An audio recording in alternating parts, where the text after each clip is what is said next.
안녕하세요. 결혼한 지 4년 만에 지독한 회의감에 괴로워하고 있는 여성입니다. 그리고 저를 이렇게 만든 건 바로 시댁 식구들이에요. 남편도 예외라고 할 순 없죠. 결국 어쩌고저쩌고 해도 팔은 안으로 굽는다는 걸 남편을 통해서 알았으니까요. 남편하고는 어려서부터 알고 지낸 사이예요. 다만 저는 여고로, 남편은 남고로 진학하면서 이후론 한동안 서로 연락이 끊어졌었어요. 남편이랑 저랑 원래부터 얼마나 가까운 사이도 아니었고 각자 새로운 친구들을 사귀면서 자연스레 잊고 지냈던 거죠. 그러다 다시 연락이 닿은 건 몇 년이 흘러 남편이나 저나 둘 다 사회인이 되었을 때였습니다. 나서기 좋아하는 몇몇 친구들이 중학교 동창회랍시고 자리를 만들었는데 거기서 마주쳤거든요.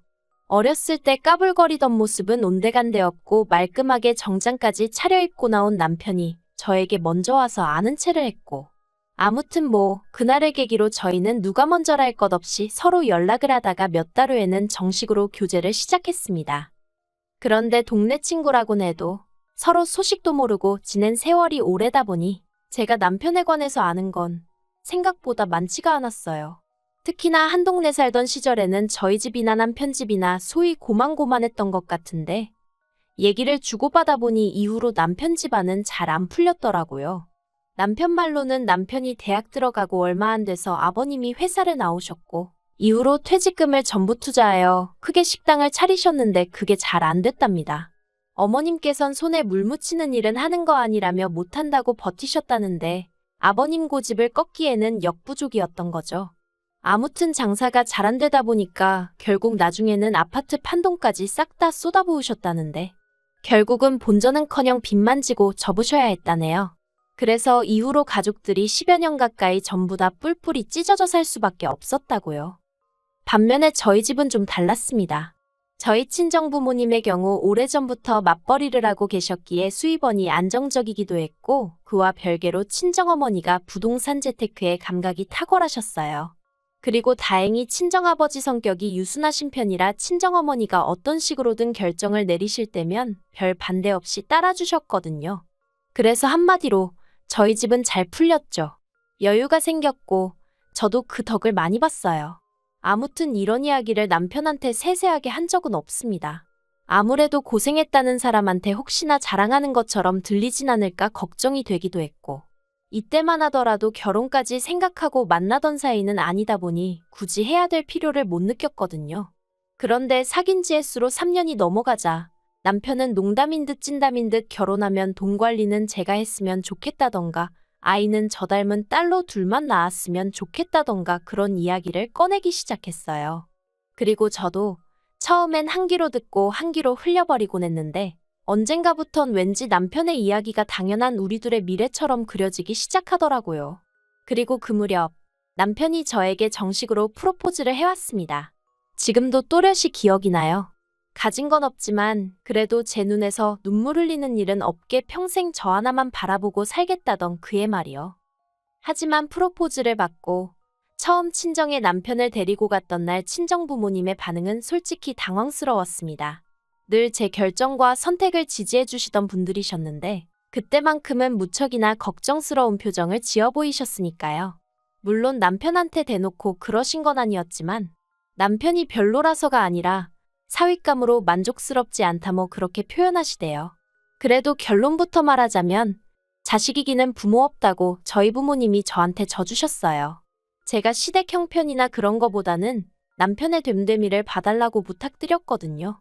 실제로 연애하는 동안에도 나 눈물 나게 한 적 없고 가슴 아프게 한 적 없는 다정한 사람이라고. 술, 담배는 당연히 안 하고 거짓말도 못하는 착한 사람이니까 날 힘들게 하는 일은 없을 거라면서 말이죠. 결혼식 비용을 친정과 시댁에서 반반 부담해 주신 걸 제외하면 시댁에선 아무것도 해주신 게 없어요. 그리고 이 부분은 기대가 없었기에 실망도 없었습니다. 있는데 안 해주시는 것도 아니고 정말 없어서 못 해주시는 거라는데 원망을 한들 무슨 의미가 있었겠어요. 그리고 다행히 저에게는 제 명의로 된 아파트가 하나 있었습니다. 어디서부터 이야기해야 하나 싶은데 제가 대학을 졸업하자마자 직장 생활을 시작했고 그때부터 늘 월급의 60%를 저축해왔어요. 제가 얼마나 대단히 알뜰한 사람이라서 그랬던 건 아니고 그만큼 또 친정에서 여러 가지로 지원을 해주셨으니 가능한 일이었죠. 아무튼 그러다 보니 직장 생활 5년 만에 1억 가까운 돈을 모을 수 있었는데 그걸 알게 되신 친정어머니께서 그럼 그 돈을 묵히지 말고 대출 끼고 아파트를 하나 사라 하셨습니다. 그래서 서울 변두리에 정말 작은 아파트를 하나 사뒀는데 그땐 그 집이 제 신혼집이 될 줄은 꿈에도 몰랐네요. 그 아파트가 알짜배기 마냥 그렇게 값이 오를 줄도 몰랐고요. 대출이 끼어있긴 했어도 저 혼자 갚고 있었고 이후로도 계속 저 혼자 갚을 생각이었기에 저는 제가 집을 해가는 거라고 생각했습니다. 그래서 남편에게 당신은 복받은 줄 알라 하며 혼수를 해오라 했어요. 그런데 시부모님은 그러지 말고 남편이 모은 돈으로 아파트에 걸려있는 대출을 일부라도 상환하라며 성하셨지요. 이자로 생돈 나가는 게 아깝지도 않냐면서. 하지만 남편이 모아둔 돈이라고 해봤자 2천만 원밖에 안 됐거든요. 참고로 2천만 원밖에 없었던 이유는 남편이 저랑 사귄 지 1년 좀 넘어가던 시기에 외제차를 뽑았기 때문이에요. 제가 웬 외제차냐며 한 소리 하기도 했었는데 그때 한다는 소리가 제 친구들 남자친구들이나 남편들은 소위 잘 나가는 사람들이 많았고 그래서 어쩌다 그 사람들하고 한 번씩 어울릴 때면 자기가 너무 기가 죽더랍니다. 저한테도 괜히 미안했다나요?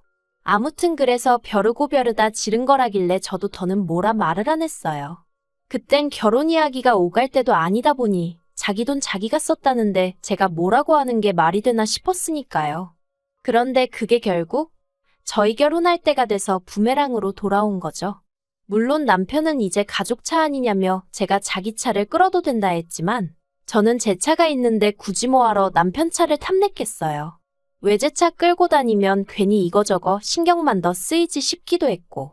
아무튼 어머님은 계속 남편의 2천만 원으로 대출금 일부를 갚고 대신 아파트 명의의 지분 설정을 해주라 뭐 그런 말씀을 하셨습니다만 결론은 그렇게 안 했어요. 남들이 들으면 너도 네 시어머니 못지않게 계산적이네 할 수도 있는데 아파트가 올라서 이제 5억이 되네 만에 그러고 있는 마당에 남편 돈 2천 받아가지고 계산 복잡하게 만들 일이 뭐가 있나 싶었거든요. 그래서 남편더러 그 2천으로 혼수나 해오라고 했죠. 그리고 결국 이 일로 저는 어머님 눈밖에 났어요. 며느리가 돼서는 벌써부터 지 시애미 말을 우습게 듣는다. 이래서 있는 집 딸을 며느리로 보는 게 아니었다. 그래도 저 비록 어머님 때문에 스트레스는 많이 받았지만 남편 하나 보고 참았어요. 사실 남편하고 둘이만 있으면 연애 때랑 크게 달라진 건 없었거든요. 저에게 여전히 자상하고 상냥했고 그래서 어머님이 하시는 말씀은 알아서 걸러들었네요. 그런데 저희 결혼하고 1년쯤 됐을 땐가 시댁에서 또 일이 터졌습니다. 알고 보니 아버님이 어머님과 상의도 없이 지인분들한테 돈을 빌리고 다니셨던 거죠. 그것도 어머님이 아민이었쩌니 하시면서 말해요. 사실 아버님 주변 분들이 소위 돈꾀나 만지시는 분들도 아니셨고 그러니 저희 아버님한테 돈을 빌려주실 만한 형편이 아니신 분들이 많았어요. 그런데 이제 어머님이 암이다. 자식들이 나 몰라라 해서 치료도 못한다 하니까 말 그대로 빚을 내가며 빌려주셨던 모양이에요. 하지만 꼬리가 길면 밟힌다고 결국 거짓말이 들통나면서 동네가 난리가 났습니다. 그리고 어머님은 그런 아버님한테 황혼이혼을 하자는 둥 어쩌자는 둥 난리를 치셨지만 뭐 결국 사시던 집 팔아서 합의하고 그러는 쪽으로 얘기가 된 것 같더라고요. 그래서 그나마 두 분 앞으로 되어 있던 빌라를 1억 얼마에 파셨고 그중 6천을 2명의 신우에게 각각 3천씩 주셨다고 들었습니다. 저희한테도 3천을 주시겠다곤 하셨지만 제가 거절했어요. 왜냐하면 그 3천 받고 까딱하면 모시고 살아야 될 것 같았거든요. 아무튼 신우들 이야기가 나왔으니 말이지만 남편에게는 위로 2명의 신우가 있었습니다. 둘 다 미혼이었고요. 남편 말로는 큰 신우는 눈이 높아 못 갔다고 그랬고 작은 신우는 나름대로 딸 노릇하다가 시기를 놓쳤다나요. 아무튼 이때만 하더라도 저는 신우들하고 별다른 문제는 없었습니다. 신우들이랑 딱히 자주 볼 일도 없었고 부딪힐 만한 이유가 없었으니까요. 그런데 올해 초였어요. 두 신우 중 작은 신우가 결혼할 사람이 생겼다며 소식을 전해왔습니다. 같은 회사를 다니는 사람이라면서 오며 가며 정이 든 것 같다더니 사귄 지 6개월 만에 결혼을 약속했다더라고요. 이때는 시부모님은 물론이고 남편도 그렇고 저까지 모두가 한뜻으로 축하해줬어요. 어쨌든 평생을 함께할 사람이 생겼다니, 그리고 그 소식을 전하는 작은 신우가 무척이나 행복해 보였으니 잘됐다 싶었으니까요. 하지만 큰 신우는 달랐습니다. 볼멘 소리가 터져나왔죠. 작은 신우가 결혼을 하면 자기는 어쩌냐면서 심통을 부리기 시작했어요.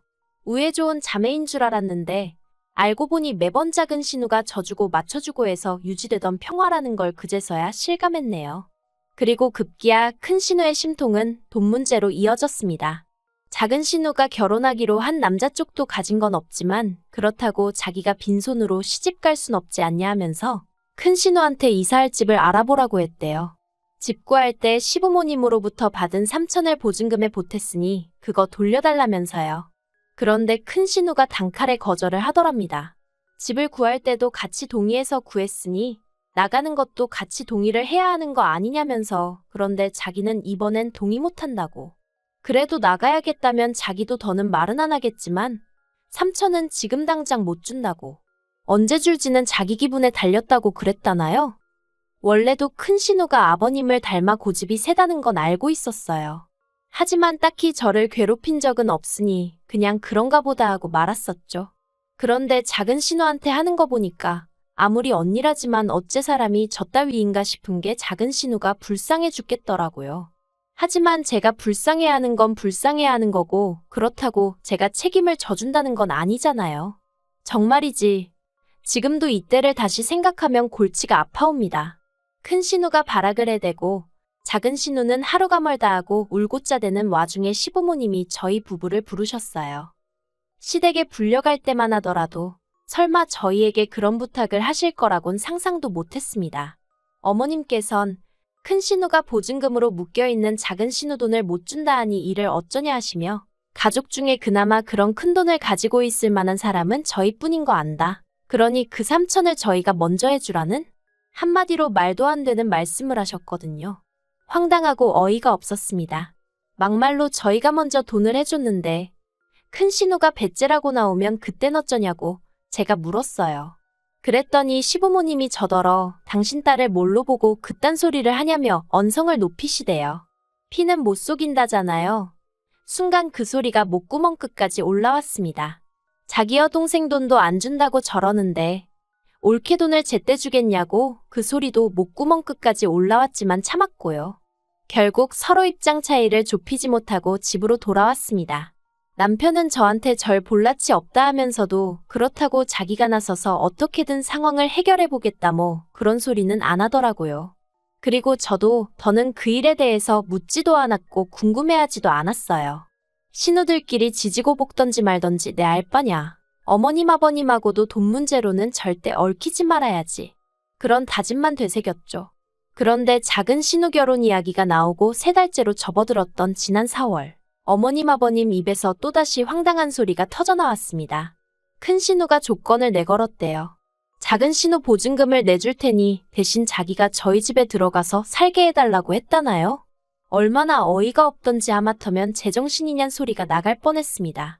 하지만 가까스로 그 말은 삼키고 제가 왜요? 이유가 뭐래요? 하고 물었어요.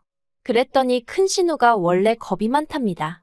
귀신 이런 것도 무서워하고 뭐 혼자 집에 있는 걸 안 좋아한대요. 그래서 자기는 결혼 상대 찾을 때까진 죽어도 혼자 못 산다고 그랬다면서 무조건 저희랑 살아야겠다고 하더랍니다. 정말이지 무슨 개풀 뜯어먹는 소리도 아니고 당연히 안 된다고 했어요. 이땐 더는 좋게 좋게 말하고 넘어갈 일이 아니다 싶어서 절대로 안 된다고 했죠. 솔직히 큰 신우가 작은 신우한테 시비 걸고 괴롭히는 걸 제 눈으로 몇 번이나 봤는데 큰 신우가 아나무인으로 나가면 아무도 못 말린다는 걸 제가 다 알아버렸는데 미쳤다고 같이 살고 싶었겠어요? 그래서 남편한테 큰 신우랑 같이 살고 싶으면 당신이 나가라 했습니다. 혼수해온 거 다 들고 가라고. 가서 큰 신우 시집 갈 때까지 같이 살아주고 오라고요. 그랬더니 남편도 말도 안 되는 소리를 한다면서 걱정 말라고 하대요. 그래도 어찌저찌 일이 잘 풀려간다 싶었어요. 큰 신우가 무슨 싱글들끼리 공동체로 사는 그런 집을 찾았다면서 거기로 이사를 가겠다고 했거든요. 거긴 뭐 월세가 좀 비싸서 그렇지 보증금은 2천인가만 있으면 된다고. 그래서 제가 침대를 다 사줬어요. 생각해보면 제가 고마워할 게 아닌데 그땐 하도 시달리다가 일이 풀려서 그런가 고마운 마음마저 들었거든요. 그리고 지난달이었습니다. 아버님 생신이라서 몇 달 만에 모처럼 다 같이 모였던 날이었죠. 저희 부부는 물론이고 큰 신우도 오고 작은 신우도 예비 시매부를 데리고 왔고요. 그런데 장소는 평소에도 가족 모임만 있다 하면 가던 돼지갈비집이었는데 어째서인지 큰 신우가 헛구역질을 하는 거예요. 돼지갈비 싫어하는 사람 없다지만 저는 큰 신우만큼 돼지갈비에 환장하는 사람을 본 적이 없었는데, 그리고 그 순간 작은 신우가 뭐냐고 임신이라도 했냐며 깔깔 웃었는데 큰 신우 성격에 한마디 쏘아붙여야 하는데 그런 게 없었습니다. 뭔가 분위기가 이상했죠. 그리고 갑자기 신우가 흐느끼기 시작하더니 사실은 자기가 임신을 했답니다. 결국 아버님 생신을 축하드리기는 고사하고 살벌한 분위기로 모두가 다시 시댁에 모여 앉게 되었어요. 시부모님 두 분이 번갈아가며 취조하듯 큰 신우를 추궁하기 시작하셨고요. 애 아빠는 누구냐? 내일이라도 당장 데려오라는 아버님의 말씀에 큰 신우는 쉽게 대답하지 못하는 눈치였습니다. 그러자 애가 탄 시어머니가 뭐라고 말이라도 해보라며 계속해서 큰 신우를 채근했고, 그제서야 큰 신우가 늘어놓은 이야기는 충격 그 자체였습니다. 애 아빠는 직장 생활하면서 알게 된 연하 직원이라며 그 직원한테도 애 이야기를 했는데 사랑하지도 않는데 결혼은 못한다고 했답니다. 지우면 수술비를 줄 것이고 낳는다고 하면 양육비는 책임지겠다며 하지만 결혼은 못한다고 아주 선을 딱 긋더래요. 그러면서 큰 신우가 자기가 그렇게 매력이 없느냐며 엉엉 우는데 온 가족이 아무 말도 못하고 한숨만 내쉴 뿐이었죠. 그리고 얼마나의 시간이 흘렀을까? 아버님이 큰 신우더러 그냥 지워라 하셨습니다. 작은 신우도 애 아빠란 사람도 싫다는데 언니 혼자 낳아서 어떻게 키우냐고 지우라고 그러고. 저도 비슷한 생각이었지만 저까지 나설 자리는 아닌 것 같아 전 가만히 있었어요. 그런데 그때 대뜸 어머님이 저 때문에 이 사단이 났다면서 왜 아무 말도 안 하느냐고 무슨 말이라도 짓거려보라며 저에게 악다구니를 쓰시대요. 황당해서 순간 말문이 막혔지만 그래도 할 말은 해야겠다 싶어서 이게 왜 제 잘못이냐고 그랬어요. 그랬더니 어머님 말씀이 처음부터 큰 신우가 저희랑 같이 살겠다고 했을 때 그러라 했으면 저렇게 아무 남자하고나 자고 다닐 일이 있었겠냐면서 이게 다 저 때문이라고 저더러 당신 딸 인생 이제 어떻게 책임질 거냐고 말 그대로 아글아글 쓰시더라니까요. 그래서 제가 남편더러 당신이라도 무슨 말 좀 해봐. 이런 억지가 어딨냐고. 큰 신우가 한두 살 먹은 어린애도 아니고. 그런데 남편이 어머님 말씀이 아주 틀린 것도 아니지 않냐면서 그냥 따지지 말고 죄송하다 하랍니다. 그러면서 옆에서 죄송해요 어머니, 미안해 누나 그러는데 정말 미치고 팔짝 뛰겠더라고요. 나이를 40이나 처먹은 큰 신우가 막말로 누구를 만나서 뭔 짓거리를 하고 다니는지까지 제가 챙겼어야 된다는 건지. 그리고 남편이란 작자는 그래도 지 누나고 지 엄마라고 정작 지 와이프는 나 몰라라 하고 그 둘만 챙긴다는 게 너무 괘씸해서 용서할 수가 없었죠. 그래서 남편에게 대단한 아들의 대단한 시댁 식구들이라고 제가 소리를 질렀어요. 어머님한테도 그렇게 못 믿어온 큰딸이었으면 옆구리에 단단히 끼고 계시지 뭘 믿고 그 큰돈을 턱하니 내주시고 밖으로 돌리셨냐고. 어머님 딸이 칠칠치 못한 거래 저한테 화풀이를 하시냐고 따졌고요. 그랬더니 이제 뭐 그때부턴 온 식구들이 완전히 너 오늘 잘 걸렸다는 식으로 저를 비난하기 시작했습니다. 인정사정도 없다는 둥, 네 친언니여도 이렇게 나왔겠냐는 둥. 심지어 어머님은 저더러 제가 큰 신우한테 평소에 뭐 자격지심이라도 있어서 이런 일이 생기길 바란 거 아니냐는 말도 안 되는 헛소리를 하시대요. 제가 큰 신우한테 자격지심이라니 지나가던 똥개도 웃겠습니다. 제가 너무 열받아서 그래버렸어요. 뭐 얼마나 별 볼 일 있는 사람이라고 자격지심씩이나 갖겠냐고요. 그리고는 남편한테도 너도 그러는 거 아니라고. 내가 너 다른 거 하나도 안 보고 그 마음씨 하나 나한테 했던 약속 하나 믿고 결혼한 건데 이런 식으로 사람 뒤통수를 치냐 했죠. 그리고 결국 저 그 길로 친정에 왔어요. 친정 부모님이 갑자기 찾아온 저를 보시곤 무슨 일이냐 물으시는데 순간 이런 이야기를 다 하면 남편이 미움 사지 않을까 싶다가 내가 그딴 걸 왜 걱정해주나 싶더라고요. 그래서 시댁에서 있던 일을 다 털어놓으니 특히나 그렇게나 순하신 저희 친정아버지께서 미친 집구석 가만 안 둔다고 당장 앞장서라시대요. 하지만 제가 앞장서진 않았고 그냥 더는 못 살겠다 지긋지긋하다. 이혼하고 싶다 했습니다. 그랬더니 하라고. 요새 이혼이 대수냐고. 말 그대로 애도 없는데 뭐가 걱정이냐. 이혼하고 새 출발하라시대요. 그래서 저도 내친 김에 질러버리자는 마음으로 그 자리에서 남편한테 전화 걸어 이혼 통보했어요. 그리고는 바로 친정 부모님이랑 제 집에 가서 일단 현관 비밀번호 바꾸고 뭐 난리도 아니었죠. 참고로 남편이라고 가만히 있던 건 아니고 지도 놀랐는지 바로 저희 친정으로 쫓아왔는데 친정아버지가 욕하면서 내쫓으셨어요. 한 번만 더 이따위로 갑자기 나타나면 머리통을 부셔놓겠다 하시면서 저 정말이지 저희 아버지가 그렇게 화내시는 거 처음 봤다니까요. 게다가 온 가족이 저를 욕하던 그때 작은 신우랑 결혼 예정이던 예비 시매부도 그 자리에 있었거든요.